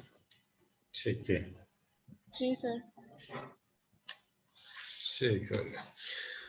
तो ऑफ लेबल यूज यानी कि वो यूज जो कि प्रोडक्ट से उसका रिजल्ट तो यकीनन मिलता हो, लेकिन जो अथॉरिटीज़ हैं, जो रेगुलेटिंग अथॉरिटीज़ हैं, उन्होंने प्रोडक्ट का वो गिवन यूज जो है अप्रूव ना कर रखा हो कम्युनिकेट करने के लिए, वो एज एन इंडिकेशन जो है वो अप्रूव ना हुई हुई हो, उसको कहते हैं ऑफ लेबल यूज। और प्री अप्रूवल कम्युनिकेशन जब तक के प्रोडक्ट की मार्केटिंग के राइट्स जो है वो रेगुलेटरी अथॉरिटीज से ग्रांट ना कर दिए जाएं, तब तक उस प्रोडक्ट को प्रमोट नहीं किया जाएगा। No promotion until approval for marketing is granted. यानी कि प्री अप्रूवल हो गया, ऑफ लेबल यूज भी नहीं है। आप ऑफ लेबल तो कर ही नहीं सकते बिल्कुल भी, लेकिन अगर एक प्रोडक्ट जो है वो क्लिनिकल ट्रायल्स में है, क्लिनिकल स्टडीज के दौरान है, आपको नजर आ रहा है कि जी ये प्रोडक्ट अब तक की इस थेराप्यूटिक कैटेगरी में एक ब्लॉकबस्टर प्रोडक्ट होने वाली है, मार्केट में आते के साथ ही धुआंधार जो है ना प्रोडक्ट बन जाएगी, ब्लॉकबस्टर प्रोडक्ट बन जाएगी, सारे पेशेंट्स को जो है 100% ट्रीट कर देगी। या जो ऑलरेडी अवेलेबल प्रोडक्ट्स हैं मार्केट में, उनके मुकाबले में 70 to 80% रिड्यूस्ड कोई साइड इफेक्ट है। ये चीज़ें आपको कितनी ही क्लियरली नज़र क्यों ना आ रही हों, जब तक के अप्रूवल ना मिले कि हाँ जी ये बात अब आपने प्रमोट करनी है, तब तक वो बात प्रमोट नहीं की जा सकती, जब तक के अप्रूवल ना मिले, राइट। अच्छा, कुछ एक्सेप्शन इसमें हैं जहाँ पर कि हम साइंटिफिक एंड मेडिकल प्रोग्रेस को जो है वो कम्युनिकेट करते हैं। फॉर एग्जांपल कोविड-19 की वैक्सीन्स बननी हैं, कौन से स्टेज पे पहुंची हैं, कौन से स्टेज पे चल रही हैं, किस स्टेज पे क्या उसका रिजल्ट आया है, ये चीज़ें कम्युनिकेट की जा सकती हैं साइंटिफिक मीडिया को भी और ले कम्युनिकेशन मीडिया को भी, यानी कि जो जनरल हमारे पास मीडिया है उसको भी, और जो साइंटिफिक स्पेशलाइज्ड मीडिया है उसको भी कम्युनिकेट की जा सकती हैं इस तरह की प्रोग्रेस को। अच्छा जी, अप्रूवल से पहले ही इस इंफॉर्मेशन को साइंटिफिक कॉन्फ्रेंसेस में डिस्क्लोज किया जा सकता है, वहाँ पर बताया जा सकता है कि जी क्या रिजल्ट्स आ रहे हैं, किस इंडिकेशंस में, किस तरह के पेशेंट्स में कितनी एफिकेसी मिल रही है, ठीक जी, कितनी टॉलरेबिलिटी है, कितने साइड इफेक्ट्स आ रहे हैं, ये चीज़ें साइंटिफिक कॉन्फ्रेंसेस में कम्युनिकेट की जा सकती हैं। और पब्लिक डिस्क्लोजर में भी जहाँ चीज़ें रिलेट करती हैं तो वहाँ पब्लिकली वो चीज़ें डिस्क्लोज की जा सकती हैं। लेकिन जो चीज़ मना है वो ये कि आप किसी भी तरह से प्रमोशन के क्राइटेरिया में वो इंफॉर्मेशन नहीं जानी चाहिए। जो प्रमोशन की हमने डेफिनेशन पढ़ी है, प्रमोशन के क्राइटेरिया पे ये बात नहीं जानी चाहिए प्री अप्रूवल, जब तक कि अप्रूवल नहीं मिला, और ना ही ऑफ लेबल का यूज जो है वो प्रमोशन के क्राइटेरिया में जाना चाहिए। अदरवाइज ये जो एक्सेप्शंस हैं वहाँ पर ये चीज़ें कम्युनिकेट की जा सकती हैं until and unless this doesn't fall under the criteria of promotion। अच्छा जी, then standards of promotional information में हम ये कहते हैं कि ये इंफॉर्मेशन एक्यूरेट होनी चाहिए और मिसलीडिंग नहीं होनी चाहिए। किसी भी तरह से किसी इंफॉर्मेशन की मास्किंग या उसका मेकअप जो है वो नहीं करना, इस तरह से कि कोई जो रेसिपिएंट है उस इंफॉर्मेशन का वो उससे मिसलीड हो सके। फॉर एग्जांपल किसी तरह का अगर हम साइड इफेक्ट जो है वो छुपाना चाहें कि जी ये बात पता ना चले प्रिस्क्राइबर को, जिसकी वजह से ये प्रोडक्ट लिखेगा नहीं या कम प्रिस्क्राइब करेगा, जो भी इंफॉर्मेशन है एग्जैक्ट उसी फॉर्म में एक्यूरेटली और विदाउट एनी मास्किंग और मेकअप जो है वो इंफॉर्मेशन प्रोवाइड करनी है। ये इंफॉर्मेशन सफिशिएंटली कंप्लीट होनी चाहिए ताकि जो रेसिपिएंट है इस इंफॉर्मेशन का, he should be enable to form his और हर ओन ओपिनियन, अपना ओपिनियन खुद से उस प्रोडक्ट के बारे में जनरेट कर सके। ना कि हम उसको कोई ओपिनियन दे रहे हों कि जी ये प्रोडक्ट सबसे बेस्ट प्रोडक्ट है या ये प्रोडक्ट जो है किसी गिवन थेराप्यूटिक इंडिकेशन में सबसे बेहतरीन प्रोडक्ट है। ये ओपिनियन हमने नहीं देना, हमने इंफॉर्मेशन देनी। जो रिजल्ट्स हैं हमारे पास क्लिनिकल स्टडीज के, वो रिजल्ट्स हमने देने, right. Then up to date evaluation of all relevant evidence, up to date information provide करनी है। जैसे कि जो कोविड-19 की अभी हम वैक्सीन बना रहे हैं, एक फास्ट ट्रैक पे बना रहे हैं क्योंकि पेंडेमिक की वजह से क्लिनिकल स्टडीज भी फास्ट ट्रैक पे है। फास्ट ट्रैक होने की वजह से कुछ इंफॉर्मेशन जो है वो सामने नहीं आ सकती क्लिनिकल स्टडीज में। तो आज 2020 में जो इंफॉर्मेशन आएगी कोविड-19 की वैक्सीन से रिलेटेड, उसकी क्लिनिकल स्टडीज से निकल कर हो सकता है कि 2 से 3 साल के बाद वो इंफॉर्मेशन थोड़ी सी चेंज हो जाए, कुछ नया किस्म का साइड इफेक्ट, कोई नया किस्म का डिसएडवांटेज उससे सामने निकल के आ जाए। तो ऐसा ना हो कि हम सिर्फ 2020 में जो हमने स्टडीज की हैं उसके अच्छे रिजल्ट्स आए हैं तो वही चीज़ें जो है वो कम्युनिकेट करते रहें 2025 तक। या अगर आज हम किसी प्रोडक्ट की इंफॉर्मेशन प्रोवाइड कर रहे हैं प्रिस्क्राइबर को जिसकी क्लिनिकल स्टडीज हमने 2015 में की थी, 2015 क्लिनिकल स्टडीज की थी, उसमें बहुत अच्छे रिजल्ट्स आए एफिकेसी के पॉइंट ऑफ व्यू से और सेफ्टी के पॉइंट ऑफ व्यू से। अब 2019 में एक और स्टडी उसकी कंडक्ट हुई, किसी और ने स्टडी कंडक्ट की, उसमें अगर कोई और किस्म के साइड इफेक्ट्स निकल के सामने आ गए जो कि 2015 में उस स्टडी में सामने नहीं आ सके थे, तो हमने ये नहीं करना है कि सिर्फ 2015 को ही जो है वो हम कम्युनिकेट करते हैं। जो अपडेटेड इंफॉर्मेशन उस प्रोडक्ट के हवाले से आ गई है उस इंफॉर्मेशन को भी हमने जो है आगे पहुंचाना है।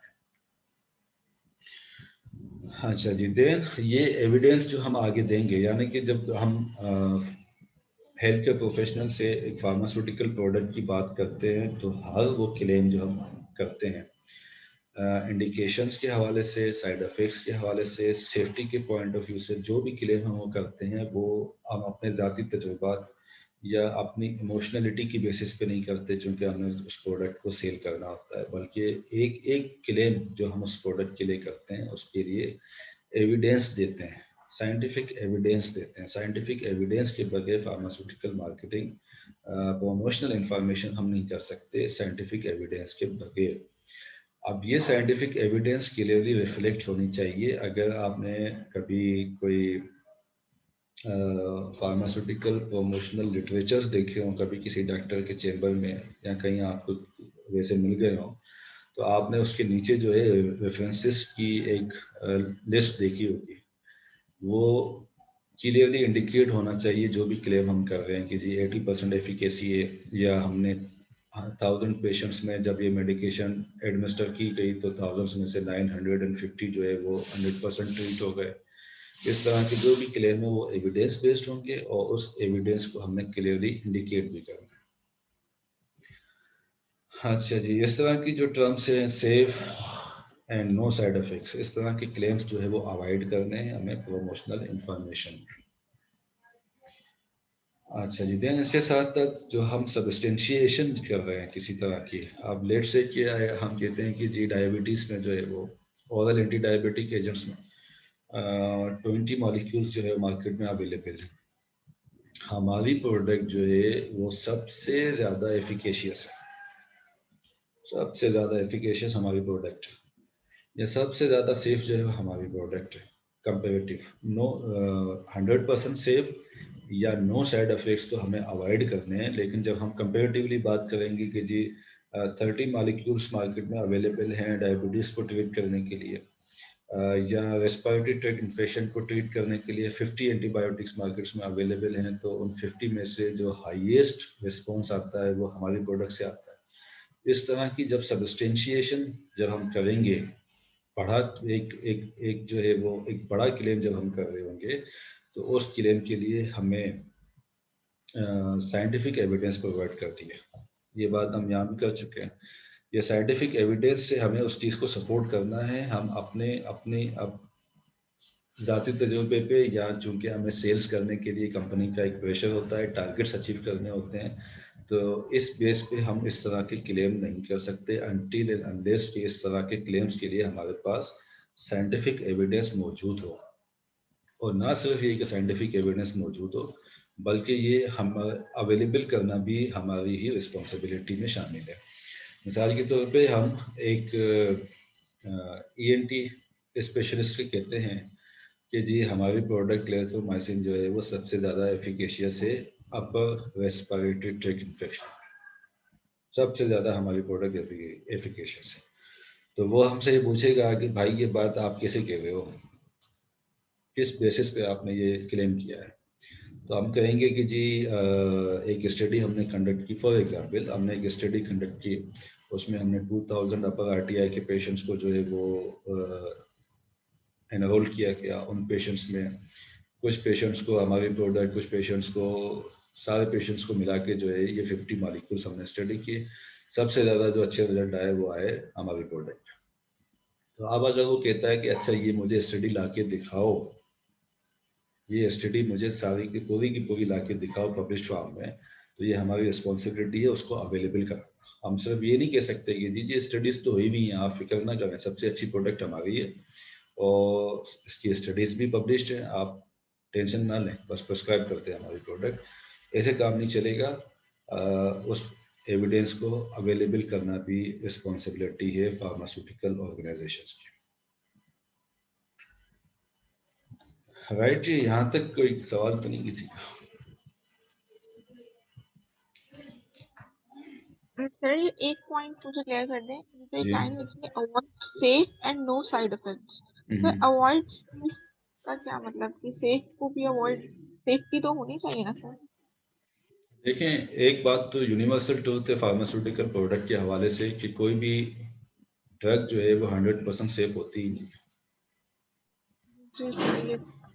कुछ भी अगर ना हो तो भी उसके फार्माकोलॉजिकल साइड इफेक्ट तो होते ही होते हैं, यानी कि वो एज अ फार्माकोलॉजिकल जो उसका मैकेनिज्म होता है उसके तहत वो उसका एक्शन आ रहा होता है, और वो एक्शन चूंकि हमारे लिए डिजायरेबल नहीं होता तो हम उसको साइड इफेक्ट कह रहे होते हैं। ठीक है। अब जब हम इस तरह के वर्ड्स अगर प्रमोशनल इंफॉर्मेशन पे लिखते हैं, नो साइड इफेक्ट्स या सेफ, तो ये अननेसेसरीली जो है वो इन्फ्लुएंस करेगा प्रिस्क्राइबर को, और अल्टीमेटली बात जाके ये निकलेगी कि अगर कोई हमसे क्वेश्चन ये कर दे कि आपने लिखा है नो साइड इफेक्ट्स, तो क्या इसका मतलब, नो साइड इफेक्ट्स का मतलब तो ये हुआ ना कि आपके पास जो प्रोडक्ट इंफॉर्मेशन का लीफलेट है उस पे साइड इफेक्ट का कॉलम ही नहीं होगा फिर तो। ठीक है, तो ऐसा कैसे होगा?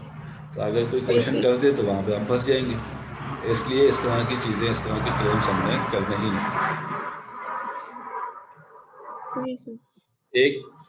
एक प्रोडक्ट को किसी दूसरे प्रोडक्ट से कंपेयर करके तो हम कह सकते हैं कि जी उसके मुकाबले में हमारी प्रोडक्ट ज्यादा सेफ है।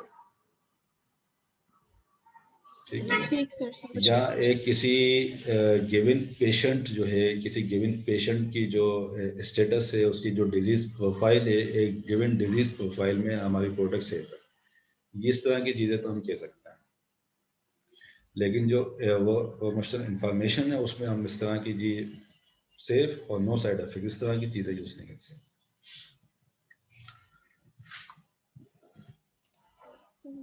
ठीक जी। और कोई बात?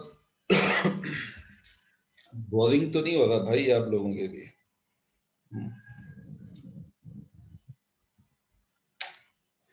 फरानाज बोरिंग तो नहीं है? नो सर, सही है, इंटरेस्टिंग है। ठीक है। अब आइए जी, प्रिंटेड जो प्रमोशनल मटेरियल है इंक्लूडिंग एडवर्टाइजमेंट, फार्मास्यूटिकल मार्केटिंग के पॉइंट ऑफ व्यू से जो प्रिंटेड प्रमोशनल मटेरियल्स है इंक्लूडिंग एडवर्टाइजमेंट्स, उसकी रिक्वायरमेंट ये है कि उस पर name of the product mention करना है, एक्टिव इंग्रेडिएंट्स मेंशन करने हैं, नेम एंड एड्रेस मेंशन करना है, मैन्युफैक्चरर का भी और मार्केट करने वाले का भी। अगर मैन्युफैक्चरर और अगर मार्केट करने वाला अलग है, मैन्युफैक्चरिंग किसी कोई और कर रहा है और मार्केटिंग कोई और कर रहा है, तो मार्केटिंग वाले का नाम और एड्रेस उस पर शामिल होगा। डेट ऑफ प्रोडक्शन, जो प्रिंटेड मटेरियल जो प्रोड्यूस किया गया है वो डेट ऑफ प्रोडक्शन भी उस पर मेंशन की जाएगी। ठीक है जी। देन हमारे पास है एब्रिविएटेड प्रिस्क्राइबिंग इंफॉर्मेशन, जिसमें कि उस प्रोडक्ट की कंप्लीट डिटेल जो है वो शामिल हो जाती है।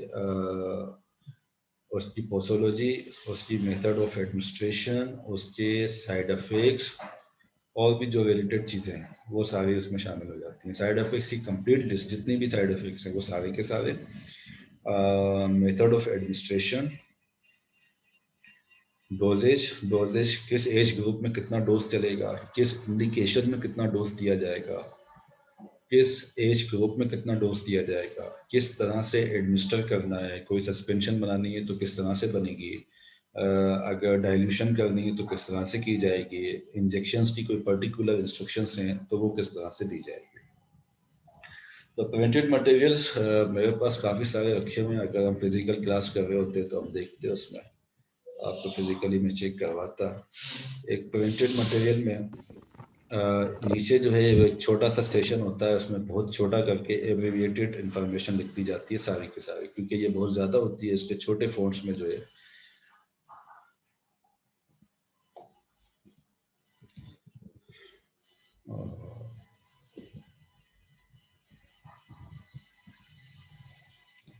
क्या हो गया, सेशन चल रहा है? हाँ ओके, स्क्रीन क्लोज हो गई। ठीक है, तो अब यहाँ पर बड़े बड़े फॉन्ट्स में इंडिकेशंस और जो भी मैसेज या टैग लाइन होती है वो इस एरिया में लिखी हुई होती है, और यहाँ एक छोटा सा एरिया होता है, उसमें सारी एब्रिविएटेड इंफॉर्मेशन जो है वो लिख दी जाती है छोटे छोटे फॉन्ट्स में। और नीचे का जो ये एरिया होता है इसमें कंपनी की सारी इंफॉर्मेशन, एड्रेस, कॉन्टेक्ट नंबर्स वगैरह इसमें दिए जाते हैं यहाँ पर, जो कि एक A4 साइज का अगर हम एक प्रिंटेड मटेरियल की एग्जांपल लें तो उसमें। अच्छा जी, अब एक चीज़ होती है रिमाइंडर एडवर्टाइजमेंट्स। रिमाइंडर एडवर्टाइजमेंट्स वो चीज़ है जिसमें सिर्फ एक कंप्लीट डिटेलिंग जो है वो नहीं की जाती हेल्थ केयर प्रोफेशनल को। हेल्थ केयर प्रोफेशनल के टाइम की वजह से वो कम टाइम दे रहा होता है या किसी भी और रीज़न की वजह से सिर्फ रिमाइंडर दिया जाता है, ताकि जो प्रोडक्ट पहले बताई जा चुकी है हेल्थ केयर प्रोफेशनल को, उसकी सारी डिटेलिंग की जा चुकी है, एक्टिव इंग्रेडिएंट कौन सा है, उसकी इंडिकेशंस कौन सी हैं, किस तरह के पेशेंट्स में प्रिस्क्राइब उसको करना है, किस डोज के साथ करना है, ये सारी प्रेजेंटेशन ऑलरेडी दी हुई होती है। फिर कभी दूसरे तीसरे विजिट में सिर्फ रिमाइंडर देना जो है वो मकसद होता है। तो इस तरह की रिमाइंडर एडवर्टाइजमेंट में ये चार चीज़ें जो है वो ज़रूरी होती हैं, इस चीज़ को स्किप किया जा सकता है। ठीक है जी, जो प्रिंटेड प्रमोशनल मटेरियल है उस पर ये सारी चीज़ें आएंगी, name, active ingredient, name and address, product का नाम, मार्केट करने वाले का name and address, active ingredient, date of production और एब्रिविएटेड प्रिस्क्रिप्टिव इंफॉर्मेशन, यानी कि indications, side effects, dosages, adverse drug reaction, सारी चीज़ें इसमें आ जाएंगी। जो रिमाइंडर एडवर्टाइजमेंट से, रिमाइंडर एडवर्टाइजमेंट में हम सिर्फ नेम ऑफ प्रोडक्ट और एक्टिव इंग्रेडिएंट जो है वो सिर्फ मेंशन कर देते हैं। ठीक है जी, जब हम प्रमोशनल मटेरियल हमने किसी और सेशन में दोबारा से स्टडी करना है तो रिमाइंडर एडवर्टाइजमेंट की हम एग्जाम्पल मजीद उसमें देख लेंगे। अभी तक के लिए आप इतना समझ लीजिए कि ये सबसे ज़्यादा जो डिटेल्ड सेशन होता है वो ये सेशन होता है, ये वाला एब्रिविएटेड प्रिस्क्राइबिंग इंफॉर्मेशन। इसको स्किप किया जा सकता है रिमाइंडर एडवर्टाइजमेंट में, अदरवाइज ये सारा जो है इंक्लूड करना है प्रमोशनल मटेरियल।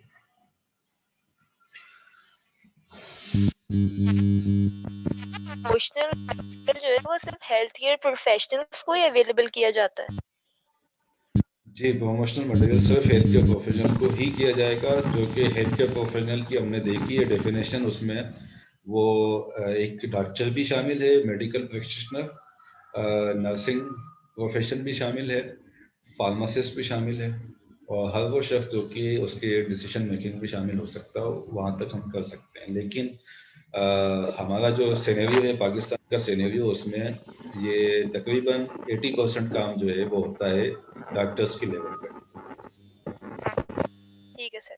ठीक है जी, और बहुत कम जो है वो प्रमोशन होता है फार्मासिस्ट के लेवल पे या रिटेल फार्मेसीज के लेवल पे, पर्टिकुलरली जो OTC प्रोडक्ट्स होती हैं उनके हवाले से। ठीक है जी, अच्छा।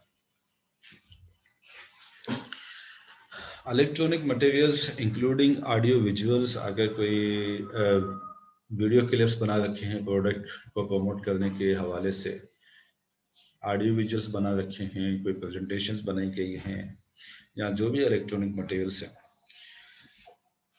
उसमें भी once again identity of the pharmaceutical company और इंटेंडेड ऑडियंस उसमें मेंशन होनी चाहिए। यानी कि उस मटेरियल से ये रेडिली अपेरेंट होना चाहिए कि कौन सी फार्मास्यूटिकल कंपनी का ये मटेरियल है और उसकी इंटेंडेड ऑडियंस जो है वो कौन सी है। जो इंटेंडेड ऑडियंस है उसके हवाले से वो मटेरियल जो है वो एप्रोप्रिएट होना चाहिए। यानी कि अगर एक नर्सिंग के हवाले से ये मटेरियल बनाया गया है तो ऑब्वियसली उसके लिए एप्रोप्रिएट होना चाहिए, उसमें इतनी हैवी मेडिकल टर्मिनोलॉजीज जो है वो यूज़ ना की गई हों जो कि नर्सिंग प्रोफेशन को ना समझ में आ सकती हो या उनके डेली प्रैक्टिस में वो टर्मिनोलॉजी ना आती हो। उसके साथ साथ अगर नर्सिंग प्रोफेशंस की मटेरियल उसके लिए बनाया है तो ऑब्वियसली हमने प्रोडक्ट की एडमिनिस्ट्रेशन के पॉइंट ऑफ व्यू से बनाया होगा। जब एडमिनिस्ट्रेशन के हवाले से हम नर्सिंग प्रोफेशन को टारगेट किया है तो उस मटेरियल में डायग्नोस्टिक्स नहीं आनी चाहिए, ठीक है जी, इंडिकेशंस नहीं आनी चाहिए, क्योंकि नर्सिंग वाले का काम सिर्फ प्रोडक्ट को एडमिनिस्टर करना होगा, पेशेंट को डायग्नोस करने का या किसी गिवन इंडिकेशन में देने का काम उसका नहीं होगा, राइट। इस तरह से अगर हेल्थ केयर प्रोफेशनल है तो उसको डायग्नोस्टिक्स के पॉइंट ऑफ व्यू से, पोसोलॉजी के पॉइंट ऑफ व्यू से और एडमिनिस्ट्रेशन तीनों के पॉइंट ऑफ व्यू से बताया जा सकता है, क्योंकि हेल्थ केयर प्रोफेशनल जो प्रेस्क्राइबर डॉक्टर है, मेडिकल प्रैक्टिशनर और फार्मासिस्ट दोनों की रिस्पॉन्सिबिलिटी में इंफॉर्मेशन को आगे प्रोपोगेट करना भी शामिल होता है। इसलिए जो इंटेंडेड ऑडियंस हमारी है उस मटेरियल के लिए उसके पॉइंट ऑफ व्यू से वो इंफॉर्मेशन अप्रोप्रिएट होनी चाहिए, ठीक है जी। इसी तरह से प्रेजेंटेशंस के लिए भी यही बात है कि इंटेंडेड ऑडियंस के लिए अप्रोप्रिएट होनी चाहिए। अच्छा जी, country specific information should comply with local laws and regulations. अब एक तो इंटरनेशनल रिक्वायरमेंट्स हमारी हैं चीज़ों के लिए, इसके साथ साथ अगर कोई कंट्री स्पेसिफिक कोई रूल्स एंड रेगुलेशंस हैं तो उनको भी फॉलो करे वो इंफॉर्मेशन। यानी कि ऐसा नहीं है कि IFPA में अगर 5 चीज़ें अलाउ कर रही है और पाकिस्तान जो है उन 5 चीज़ों में से 2 चीज़ें अलाउ नहीं कर रहा, तो ऐसा नहीं है कि हम वो 5 चीज़ें जो है फॉलो करेंगे क्योंकि IFPA में अलाउ कर रही है, नहीं। हमें IFPA के साथ साथ जो लोकल हमारी गाइडलाइंस अगर किसी तरह की हैं, रेगुलेशंस हैं, तो उनको भी फॉलो हमने करना है उस इंफॉर्मेशन के पॉइंट ऑफ व्यू से। इसकी एक एग्जांपल ये हो सकती है, लेट से कि FDA ने एक प्रोडक्ट को 3 इंडिकेशन में जो है वो कर दिया है, अप्रूव कर दिया FDA ने, लेकिन पाकिस्तान की मिनिस्ट्री ऑफ हेल्थ ने उसको सिर्फ एक इंडिकेशन में अप्रूव किया, तो हम बाकी 2 इंडिकेशन छोड़ देंगे, सिर्फ वो इंडिकेशन जिसको कि ministry of health of Pakistan ने अलाउ किया है उस इंडिकेशन में उसको प्रमोट करेंगे, ठीक है जी। Then events and meetings, pharmaceutical organisations के प्लेटफॉर्म से रूटीन में जो है वो बहुत सारे इवेंट्स और मीटिंग्स जो है वो कंडक्ट किए जाते हैं। उनका ऑब्जेक्टिव जो है वो साइंटिफिक एंड एजुकेशनल इंफॉर्मेशन को प्रोवाइड करना है। बैक साइड पे एक ऑब्जेक्टिव अपनी प्रोडक्ट को प्रमोट करना ज़रूर होता है, लेकिन जो फ्रंट पे चीज़ रहती है वो साइंटिफिक एंड एजुकेशनल एक्टिविटी रहती है, ठीक है जी। साइंटिफिक सेमिनार्स हैं, वेबिनार्स हैं, कॉन्फ्रेंसेस हैं, इंटरनेशनल इवेंट्स में जैसा कि अमेरिकन डायबिटीज़ एसोसिएशन की हर साल जो है वो की कॉन्फ्रेंस होती है, कभी USA में, कभी स्पेन में, कभी फ्रांस में, कभी जर्मनी में, हर साल वेन्यूज भी चेंज होते रहते हैं।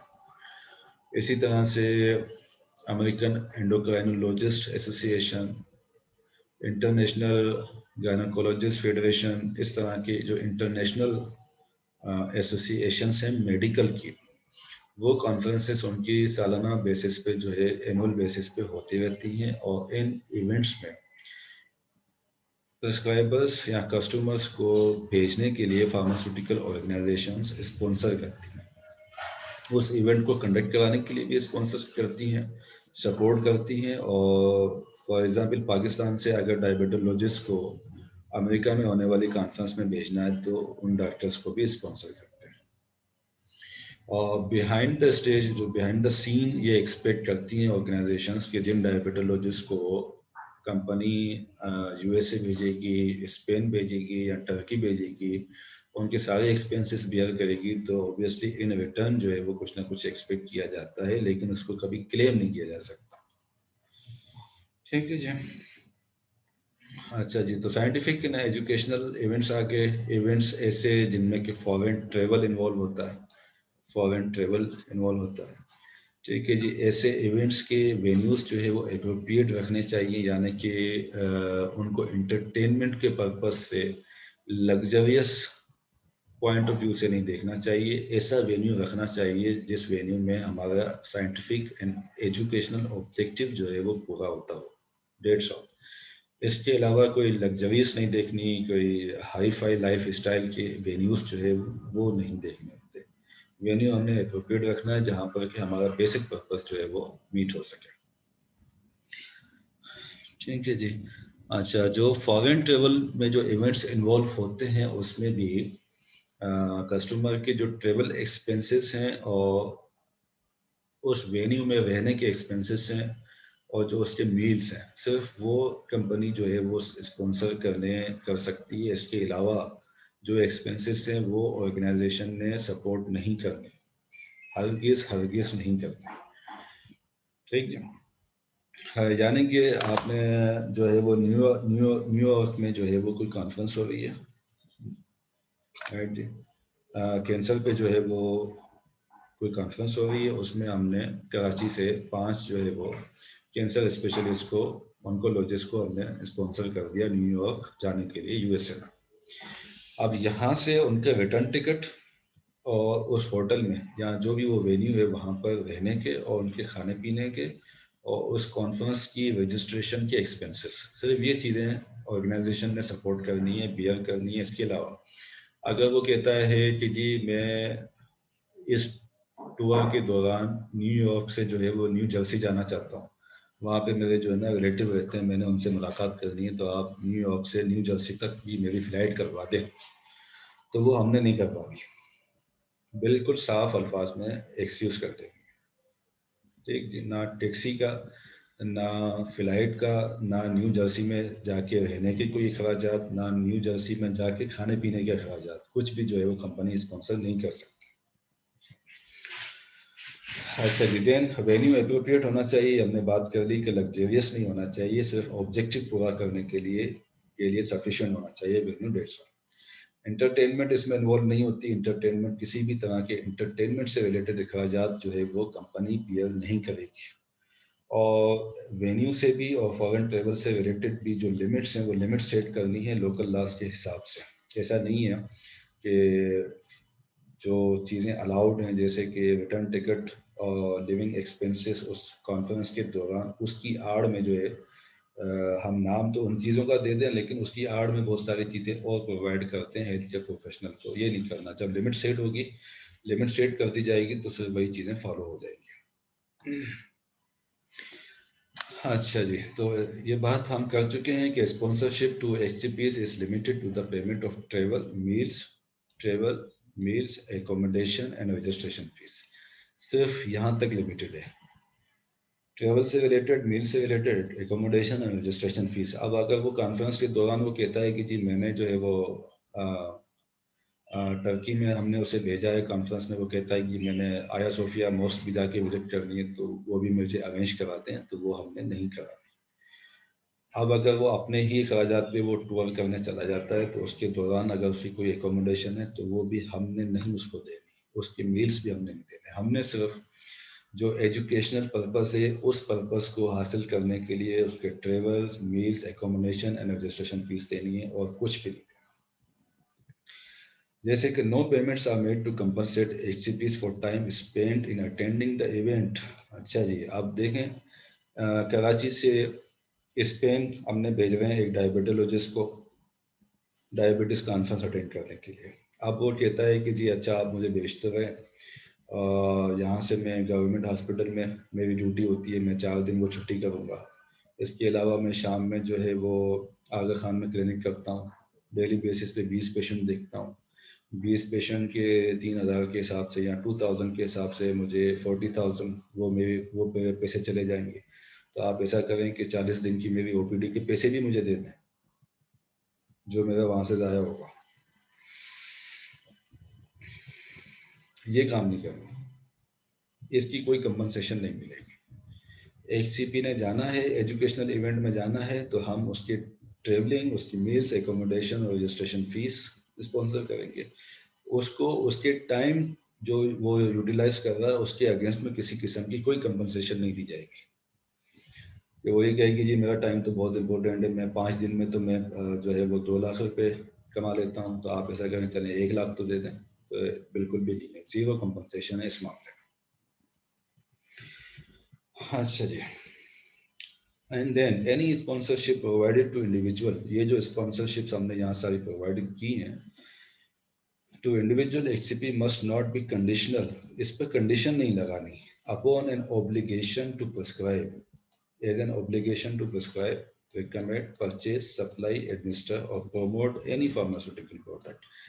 उस हेल्थ केयर प्रोफेशनल के साथ हमने ये शर्त जो है ना वो नहीं लगानी कि अच्छा जी हम आपको बेच तो देंगे, आप कहाँ जाना चाहते हैं, कौन सी कॉन्फ्रेंस में, स्पेन जाएंगे, टर्की जाएंगे, USA जाएंगे, फ्रांस जाएंगे, जर्मनी जाएंगे, कहाँ जाएंगे जी। तो जहाँ हम उसको भेजेंगे उसकी जो भी स्पॉन्सरशिप उसको देंगे उसके साथ किसी किस्म की कंडीशन नहीं लगानी कि जी इस शर्त पे हम आपको भेजते हैं और आपको स्पॉन्सर करते हैं कि आप वापस आएंगे तो हमारी ये गिवन प्रोडक्ट जो है उसको आपने कम से कम 10 लाख रुपए की वो प्रोडक्ट हमारी सेल करवानी है। ठीक, या आपके पास जितने भी पेशेंट्स डायबिटीज के आएंगे उसमें आपने हमारी सनोफी की प्रोडक्ट्स आगे लिख देनी है, इसके अलावा कोई प्रोडक्ट आपने नहीं लिखनी, सनोफी की लिखनी है। जब भी आपने डायबिटिक पेशेंट देखना है, डायबिटिक पेशेंट में जो भी डायबिटीज की प्रोडक्ट आप लिखेंगे, चाहे ओरल हो चाहे इंजेक्टेबल हो, आप सनोफी की लिखेंगे या लिली की लिखेंगे या नोवो की लिखेंगे, इस तरह की कोई कंडीशन नहीं होगी। अच्छा, ये बात तो होगी IFP में की, लेकिन इन प्रैक्टिस ये इस चीज को फॉलो करना बहुत मुश्किल है भाई। इन प्रैक्टिस इसको फॉलो करना बहुत मुश्किल है। आप अगर आपने एक डॉक्टर को भेज दिया आपने अमेरिका 5 दिन के लिए वो इवेंट अटेंड कराने के लिए, तो अंदाजन आपकी कंपनी के कितने पैसे लग जाएंगे, फिर तकरीबन 1 मिलियन तो लग ही जाएगा ना, एकोमोडेशन के साथ, मील्स के साथ 1 मिलियन आपने लगा दिए। 1 मिलियन उस पर लगा दिए, वो डॉक्टर वापसी आया और उसने आपकी कंपनी से ज्यादा कंपटीटर की कंपनी की प्रोडक्ट को बिजनेस दे दिया, तो क्या आप अगली दफा अगले साल होने वाली कॉन्फ्रेंस में भेजेंगे उसको, स्पॉन्सर करेंगे? नो, नहीं करेंगे। तो इसलिए ये एक हेडिंग जो है, एक हिडन ऑब्लिगेशन अपनी जगह पे मौजूद रहती है। जो जाने वाला हेल्थ केयर प्रोफेशनल है उसको भी पता है कि भाई अगर मैंने इन रिटर्न बिजनेस नहीं दिया तो अगले साल ये मुझे स्पॉन्सर नहीं करेंगे।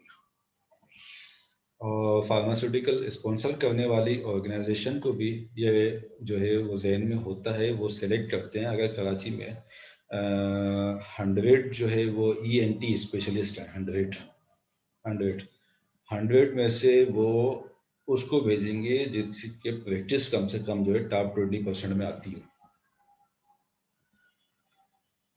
ठीक है, ऐसा नहीं होगा कि उस 100 में से ऑर्गेनाइजेशन किसी को भी उठा के भेज देगी या लकी ड्रा कर देगी कि भाई अपने अपने नाम दे दो, हम लकी ड्रा करेंगे, जिसका नाम आएगा उसको भेजेंगे। नहीं, वो भी ये एनालिसिस करती है कि कौन सा प्रेस्क्राइबर होगा जिसके ऊपर इन्वेस्ट करने से ज्यादा रिटर्न मिल सकता है। ठीक है जी। लेकिन इस तरह की बातें जो है, चूंकि रूल्स एंड रेगुलेशंस हैं, इसलिए इस तरह की बातें क्लेम नहीं की जा सकती, कंडीशनली कही नहीं जा सकती और कभी मार्केट में ओपनली डिस्कस भी नहीं की जा सकती। ठीक है जी। अच्छा जी, then direct to consumer marketing या एडवर्टाइजमेंट, ये भी मैंने जो है वो आपसे पढ़ने के लिए कहा था, रिव्यू करने के लिए कहा था। इसको देखा है किसी ने? यस सर, देखा है। जी बेटा बताइए, क्या आपको उसमें पसंद है?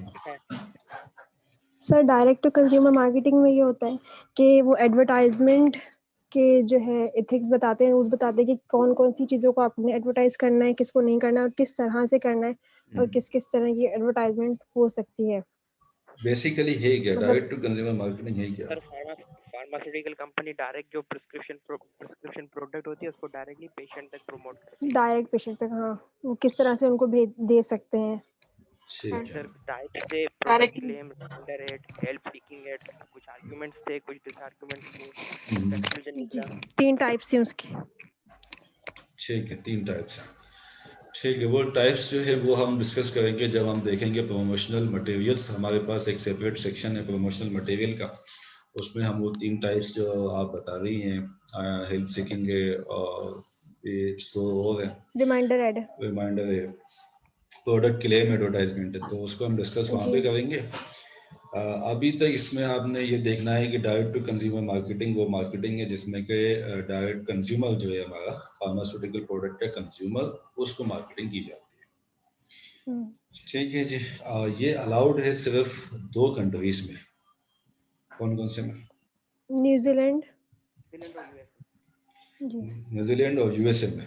हाँ, न्यूजीलैंड और यूएसए में अलाउड है, और कनाडा में जो है आप DTCM कर सकते हैं either only with the product claim या सिर्फ इंडिकेशन, दोनों में से एक चीज होगी। यानी कि अगर आपने इंडिकेशन बताई हुई है तो आपने प्रोडक्ट नेम उस पर नहीं डालना, सिर्फ आपने मॉलिक्यूल मेंशन करना है, ब्रांड नेम या प्रोडक्ट नेम उसके ऊपर नहीं लिखना जब आप डायरेक्ट टू कंज्यूमर मार्केटिंग करेंगे कनाडा में। और अगर आपने प्रोडक्ट नेम लिखा है तो इंडिकेशंस उस पर नहीं लिखनी, इंडिकेशंस नहीं बतानी, राइट जी।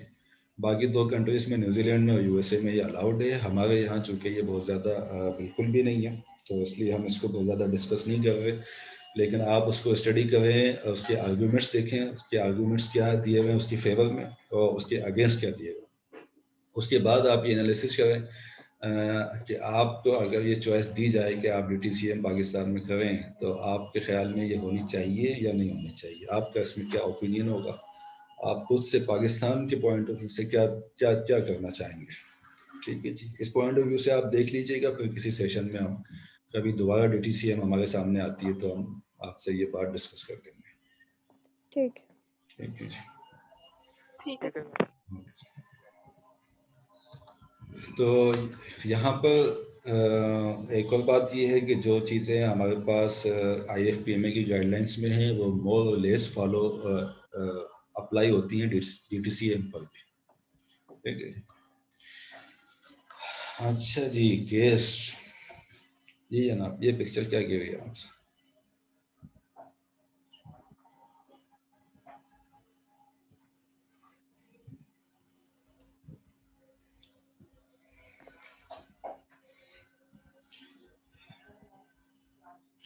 हम भाई क्या टाइम हो गया है क्या हमारा?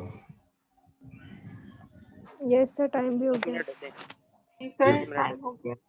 दूसरे क्लास की लिंक भी आ गई है। लिंक आ गई है, चलें ठीक है। तो हम उसको, हमारा सेशन आज बगैर इंटरप्शन के चला है, टाइम लिमिट के बगैर चला है। कोई जूम वालों ने आज लगता है कि पैकेज दिया हुआ हमें। और जी, तो यहाँ तक चलें, किसी का कोई सवाल है तो जल्दी से बता दें, फिर हम नेक्स्ट वीक कंटिन्यू करेंगे इसी को। यहाँ तक किसी का कोई सवाल है? नो सर, फिलहाल तो नहीं। ओके जी, ओके जी, ओके जी। तो पार्टिसिपेंट्स आज भी कम क्यों हैं? क्या आज भी लाइट और इंटरनेट नहीं है लोगों के पास? अच्छा जी, अटेंडेंस के हवाले से कल जो है वो हमारे पास मॉर्निंग वाले बहुत ज़्यादा जो है कॉन्शियस हो गए थे। इसमें आपको मैं ये बात बता दूं कि मैं ये अटेंडेंस लेता हूं, लेकिन इसका पर्पस जो है वो सिर्फ मैं अपने रिकॉर्ड के लिए है कि at the end of the semester अगर मैं पार्टिसिपेंट्स को कोई बेनिफिट देना चाहूँ, मेरी ख्वाहिश है कि पार्टिसिपेंट्स को कोई बेनिफिट दिया जाए, एक्टिव पार्टिसिपेंट्स को, तो अगर मैं देना चाहूँ और दे सकूँ तो वो फिर मैं दे सकूँ। सिर्फ ये पर्पज़ है इस अटेंडेंस का, अपने रिकॉर्ड के लिए। इसकी कोई ऑफिशियल जो है वो अभी तक कोई इम्पोर्टेंस नहीं है। ठीक है, तो ये डिपेंड करता है कि at the end of semester में ये अटेंडेंस कंपाइल भी कर सकता हूँ या नहीं कर सकता, इसका एनालिसिस भी कर सकता हूँ या नहीं कर सकता। कोशिश रहेगी ये पार्टिसिपेंट्स को बेनिफिट दिया जाए। ठीक है जी, तो हम सेशन क्लोज करते हैं, इंशाल्लाह मिलेंगे नेक्स्ट वीक पे। अल्लाह हाफिज। अल्लाह हाफिज़। सर अल्लाह हाफिज।